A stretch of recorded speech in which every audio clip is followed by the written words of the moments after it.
is Demetrius Spinrad. And this is Isaac Meyer. And you're listening to Criminal Records Podcast, a podcast about some of the weirdest cases in true crime history. And we are back after 4th of July weekend. We have most of our fingers intact. I mean, all of them last I checked, personally.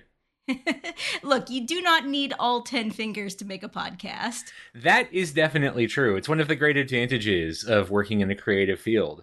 And I'm sure that the subject of this week's podcast does not suffer any bodily injuries whatsoever. You know, actually fewer than you'd think, but not for lack of trying. I am taking us on a glorious adventure this week, and I figured it has been a little bit too long since we've done a case in Imperial China, one of my very favorite places to write about for this podcast because it is very well documented, but also kind of a very different structure than what we're used to. Specifically, today is going to be what's called the James Flint incident, and I want to start off by thanking one of our listeners and also a longtime friend and occasional cat sitter, Nancy, who suggested this topic to me by way of asking me a question about a week and a half ago that I then got really interested in and started doing a bunch of research about, and this is the result. So thanks, Nancy, and thanks for taking care of the cats and being a really cool friend. Oh, I'm so excited to fall down this particular rabbit hole. So when and where are we going? All right, so we are going to China in the, what we call the High Qing Dynasty. And we're dealing a lot this episode with the relationship between Imperial China and the world outside of China, which has obviously varied a lot over the course of Chinese history. The imperial period itself is 2,000 years long. There's 8 major dynasties, many more minor ones. There's been a lot of variation. But outside of China, I think people tend to be most familiar with the last 2 imperial dynasties, the Ming and Qing, because this is the period when European merchants first come to Asia in large numbers, when China starts to kind of appear more in the Western, the European imagination. And that means we have to talk a bit about the foreign policy of these empires, associated really with the first emperor of the Ming, the guy who sets the standard for how these empires are going to interact, whose name is Zhejiang. He's better known as the Hongwu Emperor. He's probably one of the most famous figures in Chinese history. He's born into a farming family in 1328, towards the end of Mongol rule in China. Briefly becomes a monk, famously, but then his monastery is destroyed in a rebellion. But while he's there, he learns how to read and write, important skills for a future leader, joins an anti-Mongol uprising, becomes a leader of one of its sects, the Red Turban Society, and captures Nanjing in 1358, really starts to take on more of a role as an overt kind of king in the anti-Mongol movement. The historical record that we have of him emphasizes his characters as a classically good Chinese Confucian ruler. He knows how to look for talented advisors. He cares for the people. He's a ruler of virtue. It's a little unclear how true this is. Other portrayals show him as more ruthlessly cynical, obsessed with his own power. We don't really know to what extent his image is being burnished because he won. Regardless, he does win. He declares himself the ruler of a new dynasty, the Ming Dynasty, in 1368, after finishing out the conquest, or the reconquest of China, defeating the rest of his rivals. He establishes a capital at Nanjing. His successors would move it to the old Mongol capital, a city called Dadu, but they renamed it to a more Chinese name, Beijing. And Zhejiang, when he's the emperor, his big concern is stability. He wants, now that he has won, to create a new balance of power in China that preserves the stability and unity of the state he's founded, of course, including himself at the top of that state. So a big part of that for him is the foreign affairs of the dynasty. He inherits the Confucian bureaucracy that has at this point been around for about 2 dynasties, and that is really loyal to kind of the system, not to the dynasty. So a lot of like Yuan dynasty bureaucrats jump over to him when it's clear he's going to win. And those Confucians, who they're very suspicious of trade in particular. They view merchants as producing nothing of real value. They're parasites who just generate wealth by moving goods around. That wealth is disruptive to good social order because it rewards being a crass commercialist, rather than, of course, virtue and character, which is what you really want to reward. So trade, they think, has to be regulated, it has to be controlled. the real basis of the economy should be agriculture, which is the basis of a real good social order because everyone needs food. So that control, that desire to control trade, creates what is called the tributary system. I think most of us have probably heard of the tribute system. It's very usually what tends to come up when you study Imperial China in like primary or secondary school. Basically, under this system, you are only allowed to trade with China if your ruler subordinates himself to China's emperor. They have to accept an inferior title, the title of king rather than emperor. They are invested by the emperor. They get a little kind of thing saying the emperor says you are now the king of thus and such. And you have to send regular missions to the capital at Beijing to reaffirm your submission to the emperor on a fixed scale. Practically, submission doesn't actually mean that much. The emperors don't really intervene in the policies of the tribute kingdoms, but it's a big symbolic gesture. As a part of your tribute mission, then you are then allowed to trade with China. Right? This is an acceptable type of trade because it involves reinforcing the good social order with the emperor on top. So you bring gifts to the emperor. That's one type of trade. He then gives you gifts back that are nicer because he is superior to you. Also, while you're in town, you are just you're allowed to bring some merchants, and they can go hit up the big bazaars of Beijing and do some trade. Or in ports like Tianjin, you're allowed to do that while everyone else goes off to see the emperor. So who is actually willing to take this kind of deal where in order to just trade with a foreign power, you have to completely subsume yourself, change your entire structure of rulership for that foreign power? Who's taking China up on this offer? Generally, if you're in the neighborhood, a lot of the major settled states in the region will decide to do it because the trade is so valuable. China is such a big part of the regional economy. It's arguably the biggest economy in the world at this point. So, like Korea, right, is a classic tributary state because they're right next door. So it really benefits them to be there. Vietnam is another one. But famously, Japan would never participate in the tribute system because the rulers of Japan over the years were very offended by the notion that their emperor was not equal to China's emperor. And so they actually end up, there's a brief period where they agree to the tribute system, but then keep breaking the rules. They show up too often for the trade missions that are only allowed on a fixed basis. And then at one point, two different Japanese delegations, both claiming to be the legitimate one, get into a street fight in the city of Ningbo and burn down a good chunk of the city. And then just everyone from Japan is banned from China. Wait, what the fuck? Japan was too rowdy to be allowed to trade with China? But yes, I was too. So the way it works, when an emperor dies, you get a new set of the permission slips to come trade. And so one group had the permission slips from the new emperor, but another group had the old permission slips, but were like, these guys stole the new ones from us, but we're the real representatives of Japan's government. And then they both tried to bribe the same officials, and the side that lost kidnapped the officials, and then they got into a street brawl and burned down half the city. Oh my god. Okay, well, that might be a future episode because I want to hear more about that. The Ningbo incident is a real wild one, but it is not actually what we're here to talk about.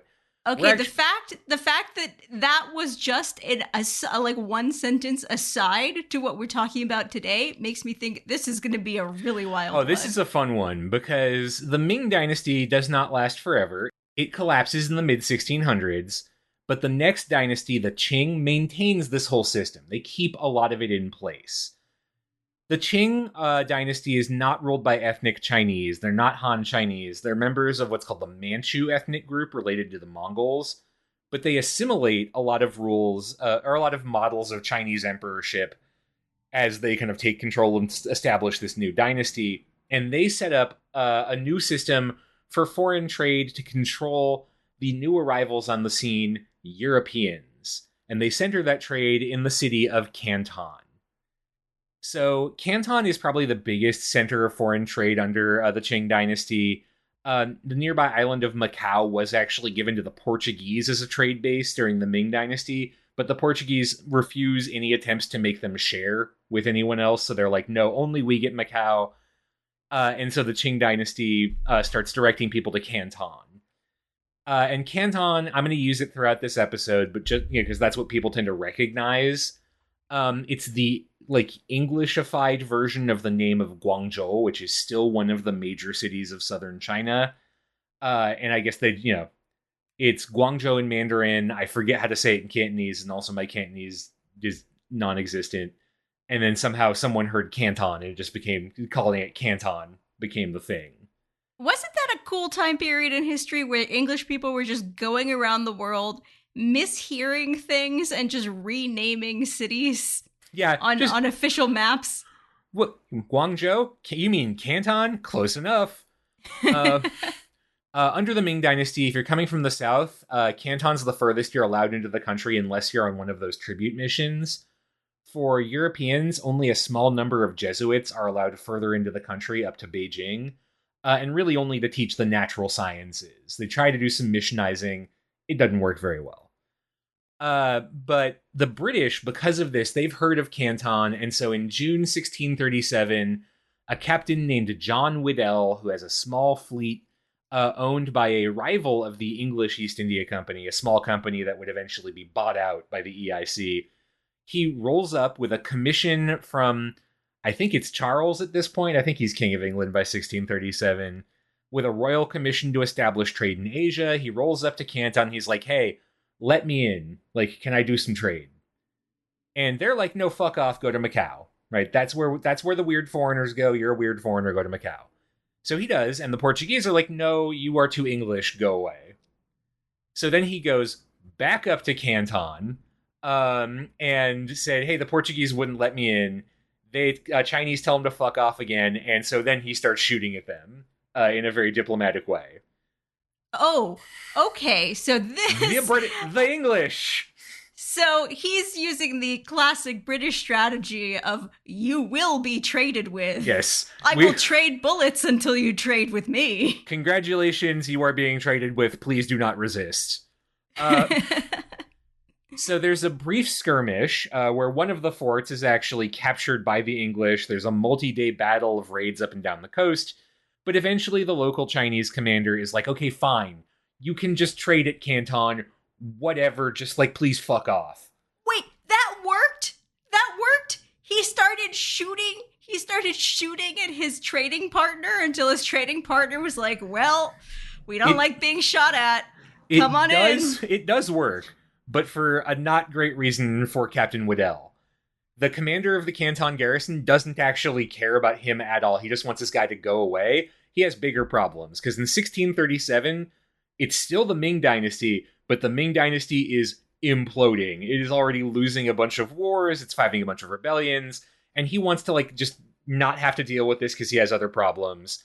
And within a decade, the Canton itself will fall to the Qing Dynasty. There'll be a huge implosive war, and the new Qing dynasty will come about. That civil war, we don't talk about it much outside of Asia. It was really bad. The Ming-Qing War lasted for about 60 years, from roughly 1610 to the late 1670s, and probably kills more than 20 million people, but we don't actually know. But for that reason, Canton is closed for a bit. It's closed for about, like, half a century or so. So this guy rolls up, tries to start a war with China, and they're like, no thanks, we've already got one at home. We have war at home. Oh my god. So it will take about 80 years for the English to actually come back to Canton and be like, hey, we have some trade rights here. And the Qing dynasty's like, yeah, okay, we'll recognize that. It wasn't our dynasty, but fine. But there's one other important reason that this particular little trade skirmish, I guess, really matters in history. And that's because along the way, as part of this fleet, there's a merchant whose name is Peter Mundy. And he explores the region before the fighting starts, when things are still looking friendly, and writes down a bunch of his interactions with the locals. And he describes things like seeing people eat snake and eating dog, visiting a China church, a pagoda, which on the chief place of the altar sat an image of a woman of more than ordinary bigness, having on her head an ornament somewhat resembling an imperial crown. I would say that's accurate. I assume it's Avalokiteshvara. But there's one other thing he records. What do you think he saw? What do you think he was given while he was in China that excited him? Well, Oh boy, it's probably going to be described in incredibly racist by modern standards terminology, Actually, whatever no. it It's is. Oh it's actually no, it's pretty no, fine. It's okay. actually just the people there gave us a certain drink called cha, which is only water with a kind of herb boiled in it. It must be drank warm and is accompanied wholesome. Oh, oh, I know where this is going. Is this the first time an Englishman brings back the knowledge of tea as a Yes, concept? Waddell is the first person we know of, the first Englishman we know of, to drink tea and be like, "Ooh, I see." Or excuse me, Mundy is the first one who drinks tea in the historical record from England. Obviously, it's been around in China for quite a bit longer. Um, the trade mission itself, they're in China mostly for sugar, ginger, and silk. They don't drink tea, right? Tea is not a thing in Europe. But it starts to catch on after this, right? As people are reading the account of Peter Mundy, and they're like, ooh, it's accompanied wholesome. That sounds good. I think that's good, right? This is okay. So I'm sort of trying to mentally place this. This is this late 1600s? This So is the Europe, 1637. yeah, yeah. Okay, so you're early 1600s. So Europe's still a ways out from its coffee craze. So Yes. caffeine as a concept is going to really take this place by This storm. is some hot shit. People are very excited about tea, as anyone who has had caffeine for the first time and was like, oh, damn, can tell you. And China's kind of the only place to get it. India has small, wild shrubs of tea at this point, but large scale cultivation has not started. Japan and Korea have big tea markets, but they're entirely domestic, actually, because of how much domestic demand there is for tea. China is really big, so they can afford to have enough, to produce enough tea to satisfy domestic demand and to sell it overseas. So it's kind of the only game in town. And my recollection of tea production is China was also uncommonly good at making transportable tea, right? Yes, there's a very, at this point, centuries of practice at creating easily transportable bricks of tea that you can then ship up and down with this, massive waterway network that connects the whole country. So, when Canton is reopened as a trade port in 1686, the trade with the outside world reopens. The British roll back in a few decades later. Canton becomes the center of this European trade. It's not the only place that Europeans can trade in China at this point, but it's the most centrally located and easiest to reach if you're coming from, like, India, for example, which is the big East India Company trade based in Asia. It also has great access to the interior of southern China via the Pearl River, which is a huge market in terms of China, like very well populated, and it's a big part of tea country. So, makes sense. It also benefits Canton from the fact that it's the central administrative city of Guangdong, the province where it's located. So the provincial government is very supportive of trade because if you're provincial governor, you'll probably make some money from just the existence of the trade. You can skim a little bit off the top. By comparison, some of the other big trade centers like Ningbo are a little bit removed. Ningbo is in Zhejiang province, but that's governed from a separate city, Hangzhou, which is further up the Grand Canal. And so the people, the administrators of Hangzhou don't really care that much about Ningbo. That's like not, it's not their city in quite the same way.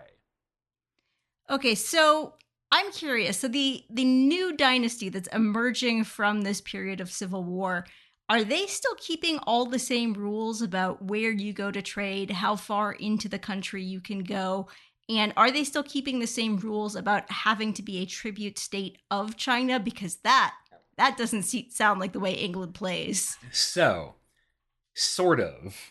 A lot of the same rules are kept, but Europeans are allowed to trade without kind of the requirement of overt submission. Right. Obviously, if they roll in there with a letter from the king or the queen or whoever, that's not going to be taken very seriously because China's emperor is, of course, superior to those people. But as long as no one brings it up, it's not a huge deal. The Qing dynasty will actually expand some of these rules, in particular for that old classic reason they want some sweet, sweet tax money. So at each of these legal maritime ports, there is a customs station. The Canton one is called the Hoppo, which is derived from Hubu, or Board of Revenue. And when you roll into Canton, you have to report to the Hoppo with the value of the goods you're carrying, which are then assessed basically an import duty. But before you even go there, to even get in the door with the Hoppo, there's one further kind of layer of control here, which is that you need to have a relationship with one of the Chinese merchant groups that lives in Canton, who are called the Hong. They're these family or conglomerate merchant groups. Hong is just the Cantonese pronunciation of Hong, which means row, because they have these like row houses of warehouses. You need a Hong merchant who is willing to guarantee your cargo, basically say all of this is legal and you have valued it correctly to pay your customs payment. They will help you do the customs payment. They'll rent your warehouse space for your goods, and whatever you're looking to buy, probably tea, right? They'll set up with domestic merchants to arrange for you to get it. So the role of the Hong merchant is to be basically a kind of controllable connection to European merchants, right? That their job is to be someone who the Chinese bureaucracy has kind of control over and access over. And so they can use the Hong to basically maintain their control of the trade, make sure that the government's getting its tax revenue, make sure nothing illegal is coming in. That's the whole idea. The Hong are also responsible for everything foreigners do. So, like, if a Hong merchant, guarantees you, Demetria, as the captain, and then one of your sailors gets into a drunken brawl with another sailor, the Hong merchant is the one who has to deal with that, right? They are responsible for your behavior. I also wanted to note that there's actually a language that evolves to kind of enable the conversation between them over the course of this period, called Pidgin English. It's supposedly, the etymology is that is a Chinese attempt to pronounce the word business, right? The English word business that people then then to English ears sounds like they're saying pigeon. And the language is a mixture of Hindi, Malay, English, and Portuguese overlaid with Chinese grammar, and kind of evolving over this period. So that's the language that you're negotiating with the Hong, and then the Hong are going back in Mandarin and talking to officials and handling things there. There are some fun kind of hangers-on from Pidgin English and modern English. Have you ever heard someone say, I'll go have a look-see at that? That's Pidgin. Wait, really? Yeah. If you ever heard Wow. someone call food chow, that's also Pidgin. Wow. Okay, that's there are a few words that sometimes, because I'm me, sometimes I go a little too deep into figuring out the etymology, and they end up unexpectedly being Chinese. So, wow, that is more Pidgin English that made it into modern English than I Yeah. was expecting. Long time no see is also a literal transliteration of the Chinese phrase that means exactly that. Oh, wow. Okay. All right. So, it seems like a bustling and peaceful trade is developing. What could It possibly go Yeah, wrong? I mean it's great certainly for the home merchants. They get a stupid wealthy from all of this. There's a famous story that when there's a fire in Canton in the 1820s, one of the warehouses with their silver melts, and there is a literal river of silver flowing into the Pearl River. So yeah, Um, this sounds like a pretty sweet deal for China, because they can get stuff from all over the English Empire without actually having to bother with all of the administration, air quotes around administration, that the English are having to do of their empire, which is yeah, again, 1600s, going to start getting a little bit rowdy in a century as the empire decides they don't wish to be administered. yeah, it's an interesting thing because it's a great system for administrators. It kind of actually is not fantastic for the Hong. Like they do get stupid wealthy, but they also have to manage some crazy business risks. Like the tea shipments are coming from the Yangtze River, which is about 700 miles, or if you speak metric, was it 1,120 kilometers? That's a long distance to cover, and you have to make sure everything arrives on time, in good condition, ready to go for transport. Price fluctuations can be nuts. You're dealing with also like fashion fluctuations. For a time, there's a big market for European sealskin in China, but then that fad dries up and the sealskin collapses in value. And also, the Hong themselves are kind of like, they're viewed by the bureaucracy, where like economic training is not a part of Confucian philosophy, as basically free money pinatas. Like, they're all rich, so whenever we need money for things that actually matter, we'll just like whack the hong until some money comes out. So we actually, on a former episode, the White Lotus Rebellion, we talked about that. When it happens, the Jiaqing Emperor goes to the Hong and asks them to volunteer to give him 3 million taels of silver. That's $4 million in 1790 currency.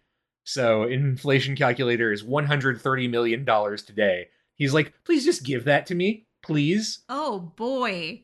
Okay, so they get all the benefits of this access to trading with an incredibly wealthy empire, but then they basically are they don't get to keep all of that money for themselves. They do not. You can tell that it's kind of a tricky business because they're actually not allowed to quit without government permission, because Wait, otherwise what? they would all quit. Yeah. You can't stop being a Hong merchant unless the government says so. You are legally required to be a wealthy merchant. We need you. Yes, it is exactly that. So it is a tricky business. Like, you do get really rich, but then you probably will go bankrupt, but then you might get rich again. So, fun times. And I would imagine that the tea trade itself is probably, in addition to, I mean, tea is a perennial, but you probably do have some years with bad harvests. But also, Yep. it is most certainly a product you do not want to get wet when it's shipping entirely over water. And I would also imagine, I don't know some of the finer details of this, but I do know that the way merchants invested in shipments during this period, and the way you could sort of lose that investment if there's anything that happens to it, can be very complicated. People can get bankrupt very, very quickly if anything goes wrong. It is the early days of the insurance world, and you can definitely tell. Really, the person who is doing the best out of this is the hopeful, the customs executor in Canton and the other major ports. And that's because, of course, it's their job to figure out the import and export duties, but there's no formula for that. So, wait, this guy is just making it up as he goes? yes, he just has a number that he is supposed to hit basically for each fiscal year, and you just got to hit it with whatever is available. And then whatever's extra, you probably just get to keep. Wow, sounds like a great job. I'm really used to thinking of the Chinese bureaucracy as being unusually sophisticated and unusually regulated for its time period. I don't think I had seen what was going on at some of the lower levels hitting those targets. To be fair, because of how open to graft this is, people in China fucking hate the Hope Bowl.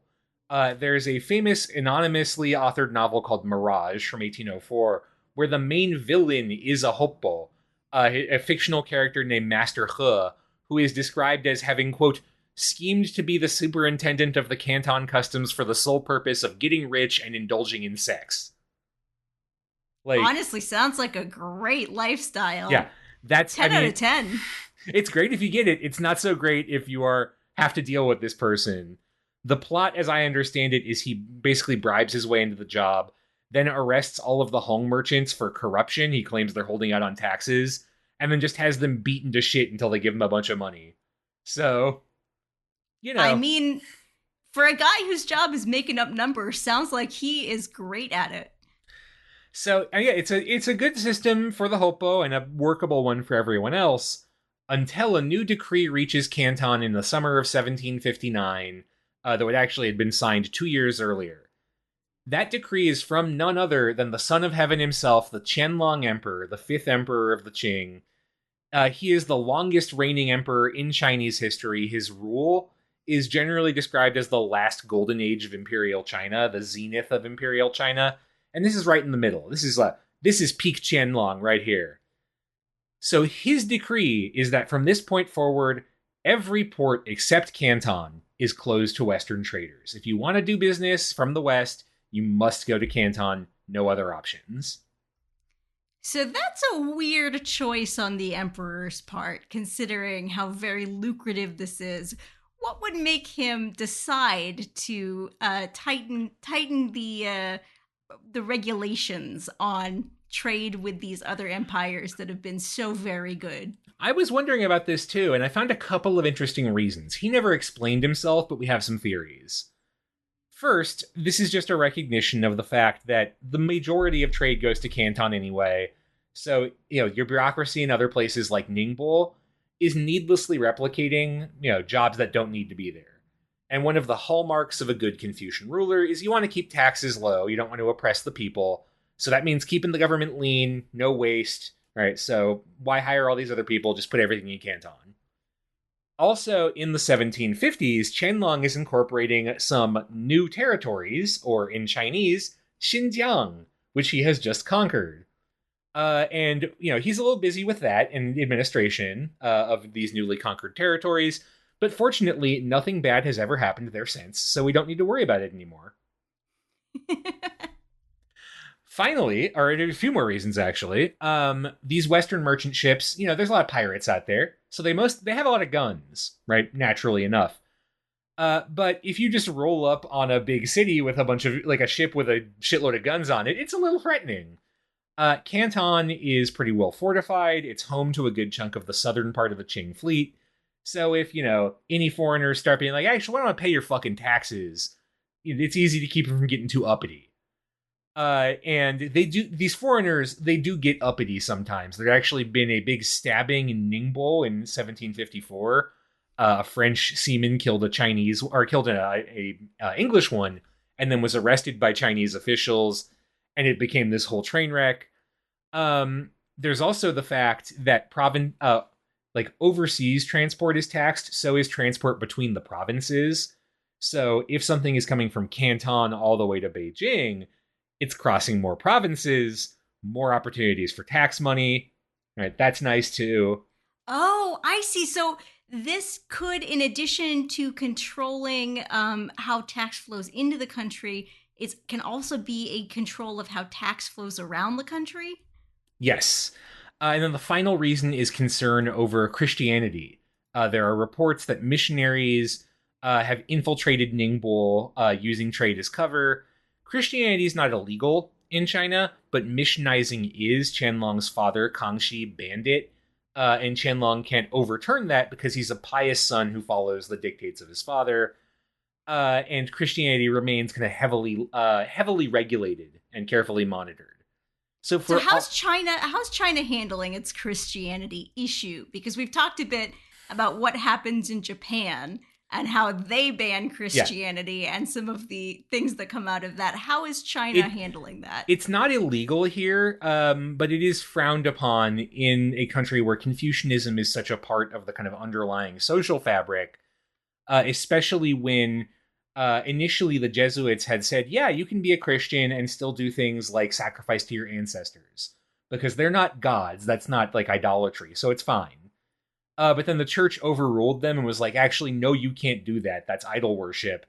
And that pissed a lot of people in the bureaucracy off, because people need to be sacrificing to their ancestors. That's how those rituals are how you establish good social order. I didn't realize that the missionaries were off kind of yes-anding Christianity. I mean, I know that they did that in the very, very early days of missionizing. I didn't know that continued that late in history. The Jesuits, I mean, for most of their time in China, were yes-anding the shit out of Christianity. Like, just using Chinese loanwords that talk about, like, heaven to be like, oh yeah, that's God, basically the same thing. Confucius, basically the same as the Bible. Like, ethics-wise, totally the same. They're the ones who bring Confucius back to Europe, actually, which, for a long time, Confucius is taught in European universities because the Jesuits actually found him very kind of appealing. But, that's neither here nor there, right? This news hits Canton, and everyone on the foreign side is very pissed, especially the British and their EIC, the East India Company that handles trade in Asia. So the EIC is a joint stock company, if you haven't heard of it before, that, like their counterparts, the VOC, the Dutch East India Company, both control territory, they rule a good chunk of India at this point, and handle trade in Asia on behalf of their, of the kingdom, in this case, the British monarchy. They have a historical reputation. It's not a coincidence that thanks to the EIC, One of the very first Hindi words to enter English as a language around the time this is happening is the word loot, because it describes how the EIC tends to operate. Um, Yeah, the East India Company is trading bits of India whether India likes it or not. yeah, they're not great people, and they are very pissed about this decree from Qianlong, because they're worried that this new rule that only Canton can be a trade port will create a trade bottleneck for tea. That there's just not the capacity to move the volume of tea they want. They're also worried that like Ningbo, they had been thinking would be a market that's further north and therefore better for wool, which is one of the few things they can try and sell that people might want in China, compared to Guangzhou, which is not known for its cool weather. They're also really worried because the hopeful of Canton at this point, whose name is Li Yongbiao, is, shockingly enough, hideously corrupt, like more so than usual. And so the plan had been to shift more trade to Ningbo because of that, to get away from him. But now they can't. There's no way around him. And I can't stress enough, Li Yongbiao, not a great guy. Even the Hong merchants fucking hate him. One of his favorite things to try and keep his job, he knew that Qianlong really liked fancy clockwork stuff. So he made the Hongs give him a bunch of money so he could buy cuckoo clocks, essentially, to ship up to Beijing and be like, this is a gift, and for the imperial benevolence that we've all gathered together to show our love for you. He was not a popular man. So the EIC leadership in Canton decide, okay, here's what we're going to do. We're going to send a petition to the Qianlong Emperor to ask him to reconsider his edict and also to investigate Li Yongbiao for being corrupt. He's a wise, genteel ruler. Surely he will listen to us. And we're going to do this by use of our greatest asset, a guy named James Flint. So, Flint, we don't know much about his early life. We know he was born around 1720 in England, but before 1736, we know nothing about him. In that year, he gets taken in somehow by a guy named Captain Rigby, who works for the EIC. Rigby just yanks this boy, puts him on a boat, sends him to Canton, and is like, okay, learn the local language, then get a job with the EIC. Peace, I'm out. Yeah, you could get shipped off very, very early Just in this age of sail. There would be very young kids working on these ships sometimes. Just grab a boy. It's all good. So Rigby then heads off. He's hoping to reunite with Flint later, and 3 years later does summon him to the EIC base in Bombay, but then dies in a shipwreck after sending the letter. So when Flint gets to Bombay, they're just like, I don't know, fuck off, go back to Canton. And keep in mind, he doesn't have a job at this point. He's a penniless boy who literally has to beg for work on the way back. But when he does get to Canton, he says, okay, I'm going to grind on this language thing. And so he gets a job working in the port, learns Cantonese, learns Mandarin from the locals, and even starts kind of culturally assimilating too.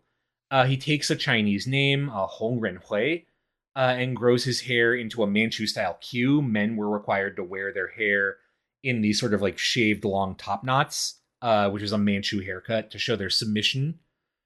And so like, he's very famous for dressing Western style when the Brits are in town, but still having the hair. And then when they leave, they leave for the off season of trade, just right back to Chinese clothes. And by the 1750s, he is fluent, right? And he's a huge asset to the EIC. They'd previously been reliant on native translators who work for the officials, right? And thus have some incentive to translate in ways that are favorable for the locals and not so much for the EIC. But Flint, he knows the language himself, and eventually he's made a supercargo, one of the like ship captains, and he's basically like the lead guy for the EIC in Canton. He is this huge asset, the first and so far only foreigner who, or only I should say, Western foreigner who knows Chinese. So on June 13th, 1759, Flint says, okay, I'll do it. He jumps onto an EIC ship, the Success, which is an 8-man scow with him and 3 servants, headed to Ningbo, that port up in Zhejiang, just south of modern Shanghai. And he has a petition that he wrote with the help of some of his Chinese friends, addressed to the emperor, asking that the Brits be allowed in places that aren't Canton, and that Li Yongbiao be investigated for corruption. Also, there's some other stuff in there. There'd been a big thing the previous year where a Hong merchant who died with a bunch of debts to the Europeans wasn't discovered to be bankrupt, and so some stuff about trying to figure that out too. Less important for us. He gets to Ningbo in late June and is immediately told by the local officials, "Fuck off! You are not allowed here." He is not even allowed to leave the boat when he gets there. He tries to get off to talk to them, and they're like, "No, stay on the boat. Go away." It is rumored among EIC officials that the Canton officials have bribed everyone in Ningbo not to even hear Flint out, just to try and make sure that his attempt fails. Unclear how true that is. But he can't turn around, actually. The way the winds work is that at this point they are headed northeast. He can only go up the coast. If he wants to turn around, he has to wait till September, but he can't get off the boat, so he can't wait. Oh, uh-oh. Seems like his study abroad is going very badly. Yeah, I mean, a little problematic. So he's like, okay, I guess we have to go north. So he knows there are other ports up there, but no European has been allowed north of Ningbo along the coast, right? So he doesn't even have charts. It's not very fast going. But he does make it on July 10th to the mouth of the Hai River in what's then Zhili province, now Hebei, near Beijing. That river, the Hai River, leads up to Tianjin, which is the major port for Beijing. There's a direct road there. So he's like, okay, we made it. All right, I know the capital is nearby. I can try again. So he sails up to the fortifications of the river. Local officials come out on a boat, and they're like, again, fuck off. You're not allowed here. When Flint starts talking to them in Chinese, the lead official on the boat's like, okay, you speak the language. I'll offer you a deal. I will lie on my official report and say you were blown off course by accident. Maybe the commander here will take pity on you in that case because you didn't try to come, and you can go to Tianjin and resupply. But I'm not going to do this for free. I want 5,000 taels of silver. According to the historian Steve Platt, that's about $200,000 today in terms of value. Flint literally doesn't have that much money on him, but does agree to a smaller bribe eventually, 2,000 taels of silver. Because, again, no other choice. His other option is to wait till September to go home. So on July 21st, he makes it to Tianjin, and he's received by the local governor general, Fang Gucheng, who writes to Beijing on July 23rd, describing what's happening, and says of Flint, quote, "He is an insignificant barbarian from a small country. If there does not really exist an injustice, how would he dare bother us with his petition?" So basically, these people suck so much. Why would they even waste our time if they didn't have a reason to, a legitimate reason? Oh my God. That is such a Chinese imperial response. That is a potent energy. England, tiny, insignificant. If someone came all the way from England, let's hear his petty little complaint. They're interesting notions. The locals are a bit less excited to see Flint. Actually, Governor General Fang has to call out the army to keep a mob from storming the ship when everyone's like, oh shit, who are these people? They don't belong here. Flint has to be kept in a local temple under armed guard for his own safety. But he's in Tianjin, and his edict and his message does make it with Fang's letter to the Qianlong Emperor. He does not meet Qianlong. You do not meet the Qianlong Emperor. But Qianlong does hear about this, and so sits down with his Grand Council, his inner advisors, and they discuss it actually the same day that the letter gets there describing what's happening. And what they decide is they're going to send some senior officials back down to Canton. They're going to remove Li Yongbiao from office, and there will be an investigation. So, pretty good. Things seem like they're turning up Flint, huh? Everything's turning up Flint, and it ends with this decision, when it's decreed, ends with a line from Qianlong. This affair concerns the foreign barbarians, and so the prestige of the empire is involved. You must investigate thoroughly in order to manifest imperial justice. So, Qianlong's into it. And I mean, there's a reason why he would be. This isn't just humanitarian. China's very big. There's a lot of opportunities for corruption because there's a limit on how much oversight there can be. So an honest to God report of, hey, there's corruption in like the most distant part of the empire is a chance for Qianlong to kind of assert himself, to put the fear of the Son of Heaven, right, if not quite the fear of God, into some corrupt officials. And it's not just any corruption, it's corruption that comes with a PR angle. Like Exactly. now we look bad in front of the foreigners, and we cannot be having that. It reflects poorly on the imperial benevolence. So Flint finds out about Qianlong's decision about a week later, but because he's the chief complainant, he also has a rule or a job under the Qing system. Right? If someone complains that a law is being broken, they're a part of kind of the prosecution. It's their job to help investigate.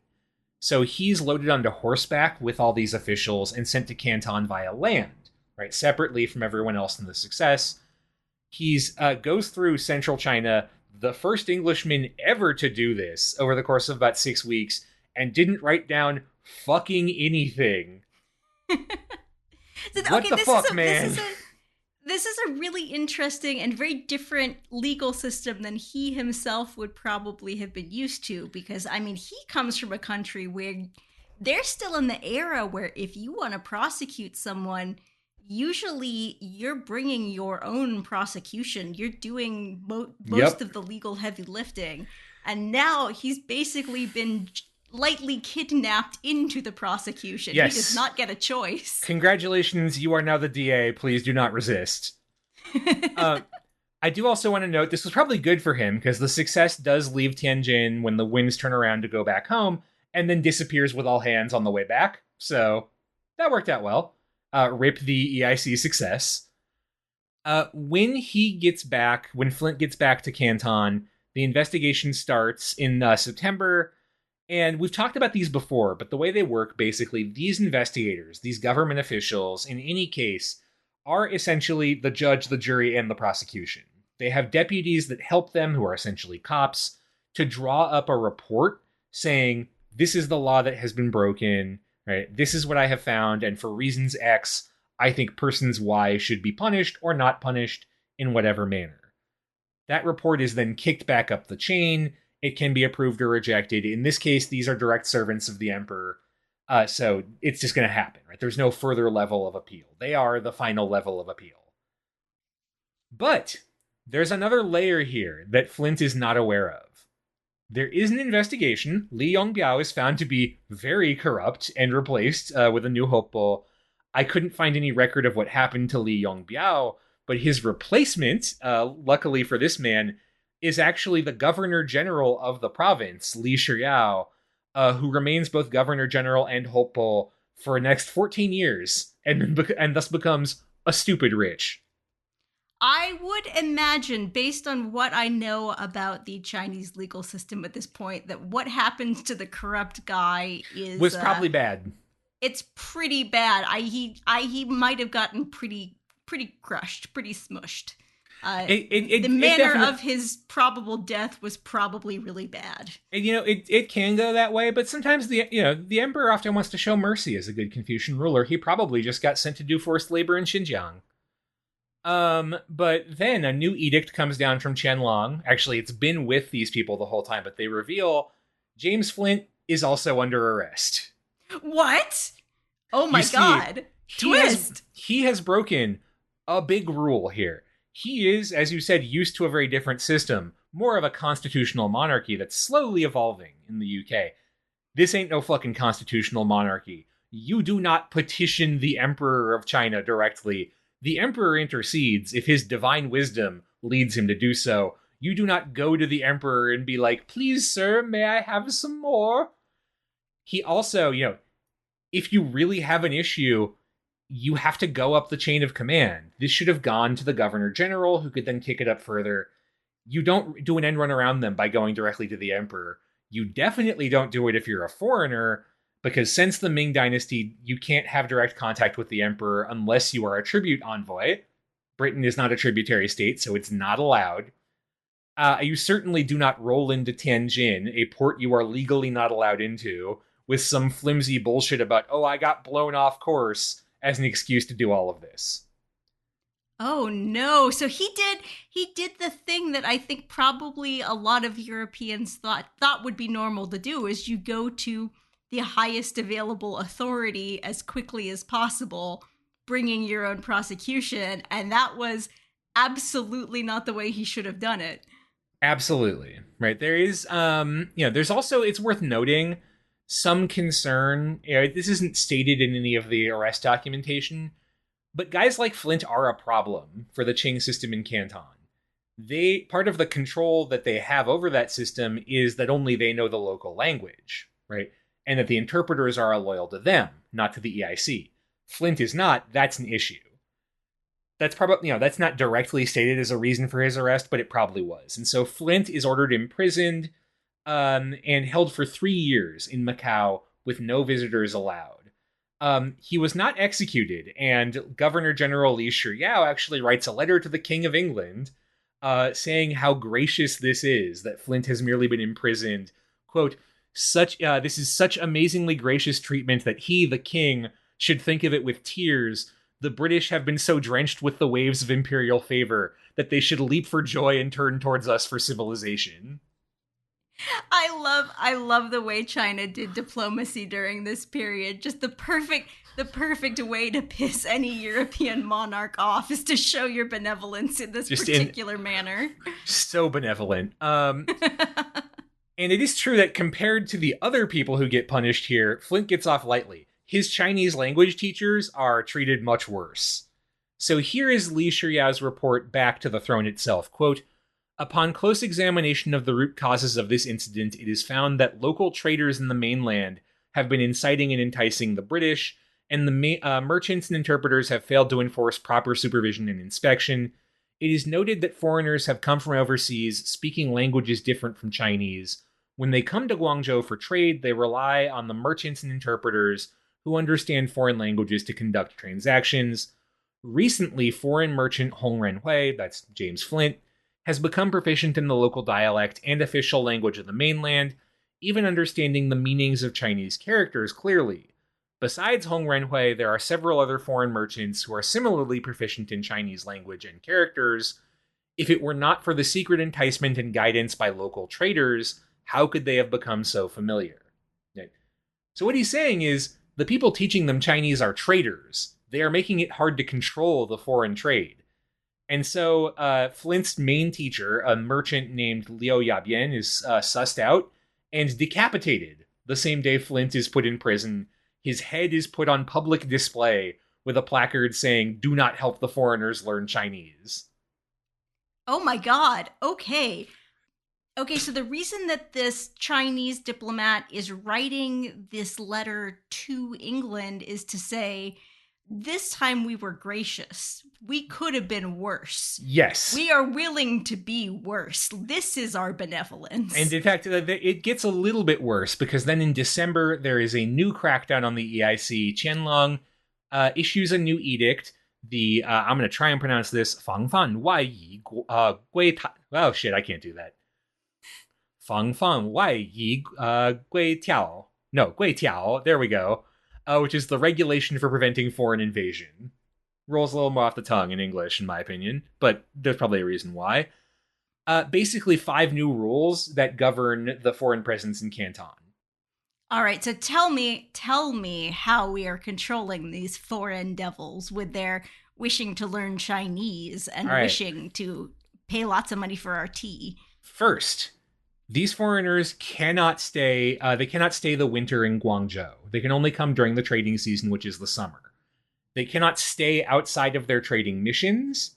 They also cannot bring women, right? Because that would mean setting up a permanent settlement.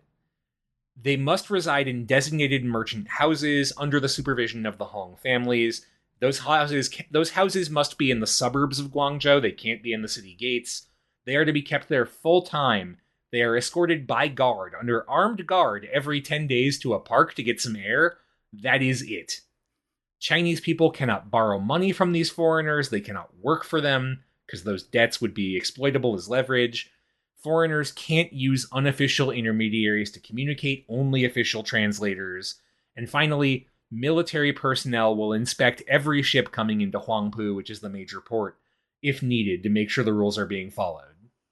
Okay, so they are basically saying, come trade with us. We will lightly imprison you. during Yes, the course of your stay. but you will get tea, and it's probably worth it. It's also worth noting people sometimes describe this law as banning teaching foreigners Chinese. That's not officially part of the text of the law, but that ban is kind of understood to be in place. So, for example, there's a later EIC employee, Robert Morrison, who tries to translate the Bible in his spare time in the early 1800s, but has no success doing that. He discovers that no one will help him learn Chinese, specifically because they are worried that they'll be executed for violating a regulation against teaching foreigners Chinese. It doesn't appear to be a written law, but it's kind of understood, you know? It's a vibe. So, what happens to all those guys who were formerly communicating with this pidgin English, where they can sort of make themselves known? Are they just completely cut off from all contact with the kinds of people they would have been communicating with? So pidgin is kosher, right? If you speak pidgin, that's fine, because only Chinese merchants speak it. You can't talk to anybody else. If you learn actual Chinese, you are going to be kicked out. And that's what happens to Flint, actually. He is eventually released through the waves of imperial favor in 1762, but he is told you are banished from China forever. You can never, ever come back. So, the only real job skill that he has, he is no longer able to use. Yes, but he does crop up in the historical record one more time, and I love this story so much. He crops up in a letter, right, written from someone visiting London, writing back to a friend back home. And that letter describes the virtues of something he calls the Chinese caravans. I will read you the relevant part of the letter. Quote, I send also some green dry peas, highly esteemed here as the best for making peas soup, and also some Chinese caravanses with Father Navaretta's account of the universal use of a cheese made from them in China, which so excited my curiosity that I caused inquiry to be made of Mr. James Flint, who lived many years there, in what manner the cheese was made, and I send you his answer. I have since learnt that some runnings of salt, and I suppose runnet, is put into water when the meal is in it, to turn it into curds. I think we have caravanses with us, but I know not whether they are of the same of these which actually come from China. Two questions. What's he talking about? Do you think, what is he talking about, this cheese that they eat in China? Oh, is it tofu? It is what are the tofu is made of. Oh, okay. All right. Oh, caravanses must be whatever soybean must be whatever word they're using for soybean. Yeah, it's a soybean. I don't know. I did not know tofu was made with rennet. That is usually used for dairy cheeses. He supposes rennet. I don't know if I actually believe it. I don't think that tofu came out so good. He is a widely skilled man, to be fair, because do you know who wrote that letter, Demetria? Who wrote that letter? I shit you not, Benjamin Franklin. Oh, Benjamin Franklin! Yes. The last time James Flint appears in the historical record is teaching Benjamin Franklin to make tofu. And I love that, honestly. So he's just hanging out in England, being an expert on Chinese culture, on sort of whatever he's the China guy. About. If Ben Franklin rolls in and is like, "Hey, what's China's whole deal?" He's like, "Well, I've been to China. Let me tell you." Well, I would imagine there are still, I mean, all of these Chinese goods are still coming back from China. People are still very curious about China. If he had actually been interested in writing any of this shit down, he might have had a more enduring legacy in that regard. Probably. I mean, it is true. Like, he's probably able to do okay with this. This is still a period of real admiration of China in Europe, right? And this is kind of what starts to shift that, too. For a very long time, China is actually held up in Enlightenment Europe as the pinnacle of the, like, philosopher state, right? Voltaire loves China. He says of Confucius, he did not pretend to be a prophet. He claimed no inspiration. He taught no new religion. I have found in them, his writing, nothing but the purest morality without the slightest tinge of charlatanism. There's actually, I found a famous work by an American-Dutch sailor whose name I'm going to butcher, Andre van Bram Hoekgeest, who described his experience going to China, and he dedicates that text to George Washington because, quote, the virtues in which which in your excellency afford the striking resemblance between Asia and America. Like, basically, George Washington, the best thing I can say about you is that you are as virtuous as a Chinese ruler.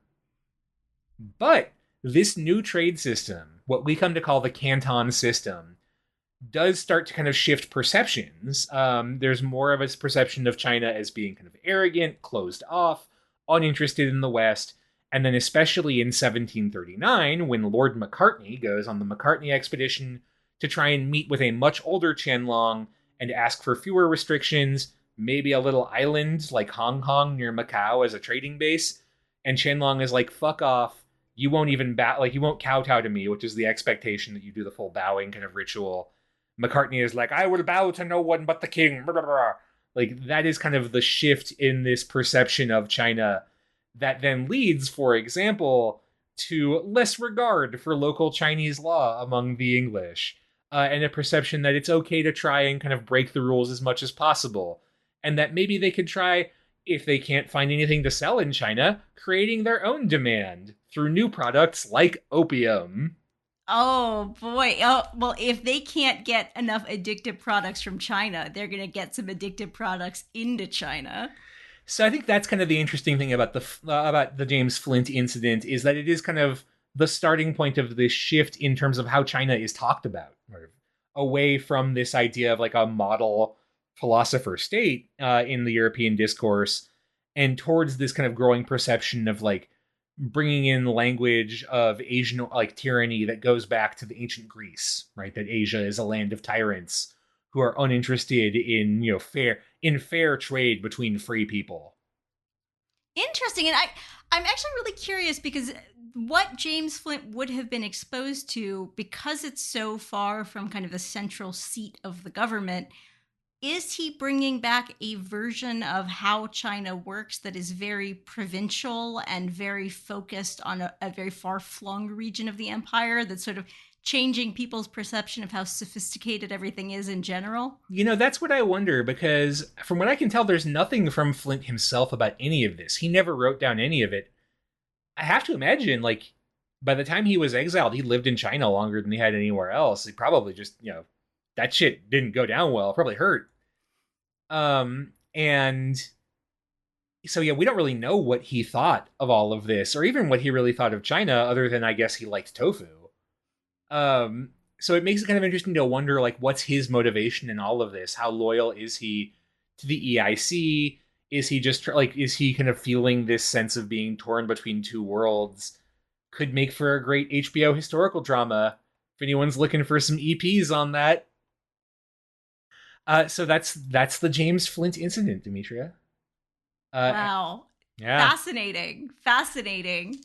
And in the meantime, if any of our beloved listeners decide they want to try and petition China's emperor to be able to buy more tea, they'll probably have a much easier time of it, because I think now the imperial family just owns like a bike shop in Beijing or something. But where can they find us? They can find us, people who are most definitely not members of the Chinese imperial family, at facingbackward.com. You can also support our work at patreon.com/facingbackward. I was able to do much of this episode because of the support of our patrons, enabling me to buy access to some nicer academic texts that help with the research a lot. So thank you. Yes, we are really grateful that we have access to those paid databases, because, do academic databases get spendy.